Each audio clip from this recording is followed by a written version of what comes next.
Ang dami nating pinag-usapan. Oh. Oo. Unang guest pa lang. Oo. Ang daming gustong Oo. sabihin ni Congressman Erice. Okay. Pero dito na po tayo sa pangalawa nating pag-uusapan. Isinusulong ng gobyerno po ang Waste to Energy Program at yung pagpapaigting ng disiplina para lutasin ang lumalalang problema sa basura sa bansa. Pero ayon sa environmental group na Oceana, pikit mata ang gobyerno sa totoong sanhi ng krisis na single-use plastics, gaya ng sachet, styrofoam at plastic bags. Nang tanungin po namin ang taong bayan, paano maiiwasan ang paglala ng problema sa basura?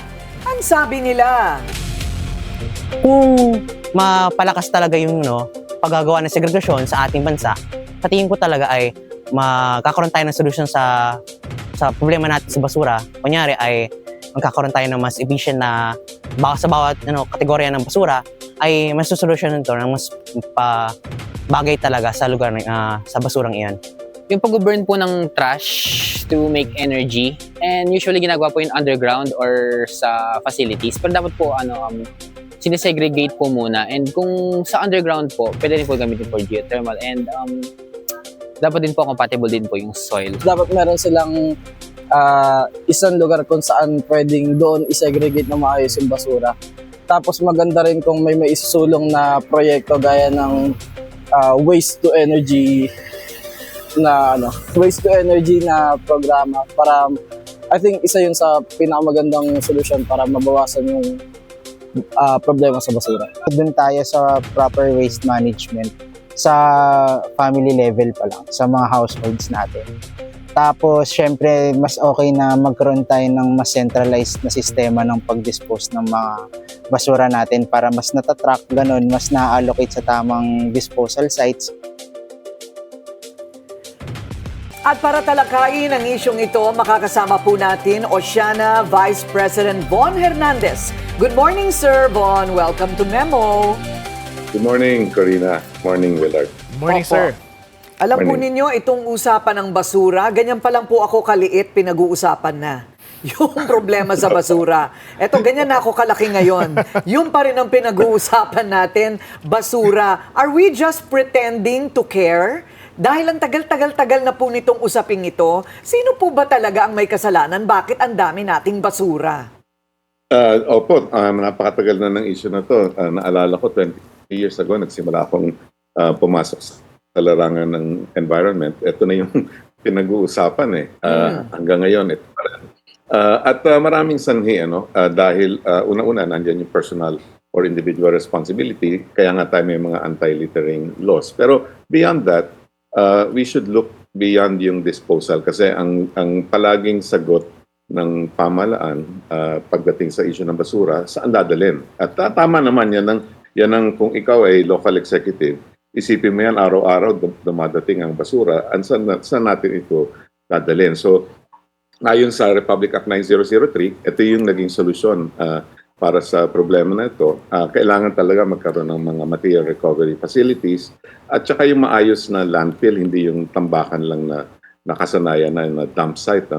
At, pero ang importante dito, yung mandatory source segregation, ibig sabihin yung pag-iwa-hiwalay ng basura, nagsisimula yan sa household level, barangay level. Hindi yung doon ka na mag-ihiwalay pagdating sa payatas o pagdating sa tambakan kasi disaster na yung pag nauwi sa ganung sitwasyon. Sir, may ideya po ba kayo how we're supposed to implement that? Because that has been in the law, that has been the advocacy of so many. Hindi po sumusunod talaga ang tao on the household level. So, hindi kaya it's about time we accept the truth that people won't do it? Well, kasi ginagawa naman to sa ibang mga bansa. At kung merong maayos na sistema, at ito ay nakasalalay sa pamunuan, leadership, particular sa local government units, pwede naman gawin to. Dahil kami, halimbawa, marami kami mga barangays, marami kami mga households, nagsesegregate kami. Pero pagdating nung intervention ng LGU, pinaghahalo-halo naman. So, magkakaproblema ulit tayo dyan. At i-cite ko lang, Corina, yung sa San Fernando. So, malaking syudad yan. Pero they were able to implement yung batas very well. And to the point na 90% ng basura nila, na-divert nila away from the landfill. Nare-recycle nila yung dapat i-recycle, tapos yung organic waste, which is 50% of the waste stream, nakukompose nila yan, ginagawa, at pwede pang maging source ng... So who is to be credited for that? The governor? The mayor? The mayor po. At saka yung mga local officials. Kasi ibig sabihin, kayang gawin eh. Ang pag-organisa nasa local na level, sa barangay pa lang. Hindi yung mag-iisip tayo ng solusyon pagdating na sa dulo. At pagdating sa dulo, yan, nagkakaroon tayo ng mga disaster sa landfills, o di kaya ngayon, tinutulak nila, sunugin na lang natin. Pero may mga kaakibat din yung mga problema po. Oo. Ano ho yung paninindigan nyo, sir, doon sa panukalang waste to energy? Yun nga po, ito sa tingin namin ay maling solusyon dahil una-una, tinatawag nilang waste to energy yan, pero sa totoo lang, incinerator lang lamang po yan that happens to produce electricity. And it's one of the most expensive ways of producing electricity. Yung tunay na layunin ng waste to energy plants is to reduce the volume of waste para magkaroon pa ng espasyo sa ating mga landfills. Pero napakamahal po niyan. Tataas ang magkakaroon ng tinatawag natin mga obligasyon, yung mga LGUs. Isa to sa pinakamahal na ways of dealing with waste. And in many places po, like halimbawa sa India, which has the similar waste composition like dito sa atin sa Pilipinas, napakabasa ng ating basura. Very high moisture content. So, kaya karamihan ho ng mga planta na ganito sa India nagsara dahil hindi nagiging efficient at mas napapamahal pa, mas marami pang nagugugol na enerhiya to burn the waste and generate electricity. So it's one of the most expensive ways. Mabalik po tayo doon sa expensive. Kasi pag naririnig ko yung expensive, we cannot afford that, the Philippines has no money. Bawat senador daw, binibigyan daw po ng 500 million pesos leadership fund. Ano ba naman yung 500 million? Magkano po ba yan? Kasi baka kung mapresyohan ang incinerator na walang usok to pollute the air, baka naman po mabigyan ng pondo itong mga, yung efficient incineration. Opo, sayang yung ating mga pondo kasi kung ibubugol natin yan sa basura at magbabayad ka ng mga mamahaling facilities, imbis na mapunta sa kinakailangan social services, health, education, nawawaldas lang. At sino nakikinabang? Kinabang dyan po ay mga plastic companies at saka yung mga waste management companies at lumalabas yung pera sa bansa. Pero kung yung leadership fund na yan, halimbawa, dali natin sa mga komunidad, i-organisa natin yung mga barangays natin, mas ang tututok natin avoidance, ibis na management. At mag-generate pa tayo ng mga trabaho at mas mamamayagpag ang ating mga local communities. Ito yung nakikita natin sa mga successful na syudad na implement po ng ating batas. Sana matuto tayo doon sa ganong leksyon pero palagi tayong ang pag-iisip natin disposal. Kailangan rin tayong kumawala dyan. Oo. Sir Von, dito sa specific case ng dagat ng basura na natagpuan doon sa Baclaran, ano yung dapat gawin? Ano yung short-term at long-term solution na nakikita nila? Yung short-term po, kailangan siyempre, dahil anho yan matagal na yan na nasa dagat. Ang Pilipinas nga, we have the dubious distinction of being a leading source of plastic pollution globally. Nakita natin yan ngayon, every time magkakaroon ng bagyo or matinding pag-ulan, naanod yung mga plastics na nasa karagatan. Doon kasi napupunta yan. At nakita mo yung klase ng mga basura na nakita doon, karamihan, single-use plastics, styrofoam, plastic bags, plastic bottles. At dito papasok yung tinatawag natin, dapat hindi lang disposal lang tinitignan, baka pwedeng isara natin yung pinagmumulan ng ganitong klase mga material. Kasi ito lang sa totoo lang, Cortina, Willard, kahit kolektahin natin yan, kahit sabihin natin ilagay ng mga mamamayan sa tamang lalagyan o basurahan yung mga materials na, anong gagawin mo doon? Hindi mo naman mareresiklo kasi halo-halong plastic at iba't ibang material, hindi mo naman siya makukompose. Talagang ang option mo lang dyan ay susunugin mo at maglilika ka naman ng ibang klase ng pollution. So, dapat tignan natin, baka pwedeng ipagbawal itong mga problematic na mga materials na ito. Yun po matagal na namin sinusulong pero hindi po na-action na ng Kongreso. So, what does that mean? To ban the use of plastic? Single-use plastics. Opo, to specifically. ban single-use plastics. At ito sa ating kapuluan, mga 30% po ng ating mga LGUs meron ng mga ordinansa laban sa single-use plastics. Pero butas-butas po yan dahil ang dali naman paglipat mo ng jurisdiction, hindi naman pinagbabawal. So parang hindi rin meaningful. So mas maganda po kung ito ay national policy. Okay. Particularly, kung pag-aralan natin, let's be scientific about it. Tignan natin yung waste stream. Yung plastics kasi, normally 20% po yan ang ating waste stream.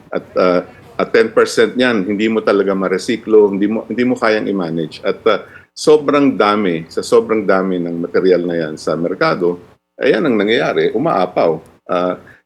Kaya hindi rin kinukolekta yan ng mga nangangalayag ng basura kasi walang value yan eh. Alam nila hindi. Pero yung single-use plastic na yan, is there any other country in the world na bawal po ang single-use plastic? Opo, marami po. In Like? fact, more than 150 countries meron ng mga ban. Chile has just banned single-use plastics. Brazil has meron silang tinatalakay din ngayon na batas. At marami pang ibang bansa sa EU, sa European Union. So sir, why do you think hindi yan maban? Kasi sila ba ang mga contributor sa kampanya ng mga legislators? Yeah, well, your guess is as good as mine, Corina, kasi matagal na to. In fact, nasa batas po ito sa RA 9003 na ang National Solid Waste Management Commission. Dapat naghanda sila ng listahan ng mga produkto, materyales na pinagbabawal kasi yun yung nasa batas na yun eh. Hindi na-implement yan for 20 years. Bakit po? At yun yung tanong namin kasi yung plastics industry nakaupo sa commission, binabantayan at palaging hinaharang itong mga panukalang ipagbawal ang mga single-use plastics. So may mistake po dyan ang plastics industry. Kaya nga sinusulong nila yung waste to energy kasi yan ang para sa kanila easy way out. Diba? Sunugin na lang natin out of sight, out of mind. Pero tayo po ang magbabayad niyan, taong bayan. At yung mga komunidad na nasa paligid ng mga waste to energy plants na tatayo nila, magsasuffer po yan dahil sa local at toxic na pollution. Kumbaga, depende talaga, Corina, Sir Von, sa ngayon nakasalalay sa mga local government units ang aksyon. Halimbawa, dito sa QC, ang higpit talaga laban sa single-use plastics, walang plastic straws. Pagbibili ka halimbawa ng mga ice drinks sa mga malls, bawal din ang mga plastic bags. Kailangan bring your own eco bag. So ngayon, sir, walang national policy na laban dito. Wala pong national policy na nagbabawal. Meron tayo yung extended producer responsibility na nagbibigay ng responsibilidad naman sa mga producers na sige, kung ano yung nilabas nyo sa merkado, kailangan kolektahin nyo. Importante yan na ang responsibility hindi mapunta sa local governments lang o sa mga individual taxpayers. Dapat yung mga gumagamit, nagpo-produce nito mga single-use plastics, dapat nagbabayad din sila. Sapat na ba yun? Yung pananagutan na yun? Hindi nga eh. Ang problema kasi, kukolektahin, saan naman dadalhin? Yun ulit ang problema. At ang ginagawa nila ngayon, sinusunod nila sa mga cement factories. Siguro temporarily, panandali ang solusyon. Pero meron din yung mga, again, kaakibat na pollution issues. Kasi kailangan mo mag-invest sa pollution control. Oo. Yan ang nagpapataas ng ating ng cost ng ganitong klase ng waste disposal. Sir, yung... Sorry, Willard, nabanggit mo yung sa Quezon City. Yes. Actually, magandang model nga kasi dito sa taga Quezon City po ako. Meron talagang may ordinansa, nakikita namin pinapatupad yan sa mga retail outlets, mga food establishments.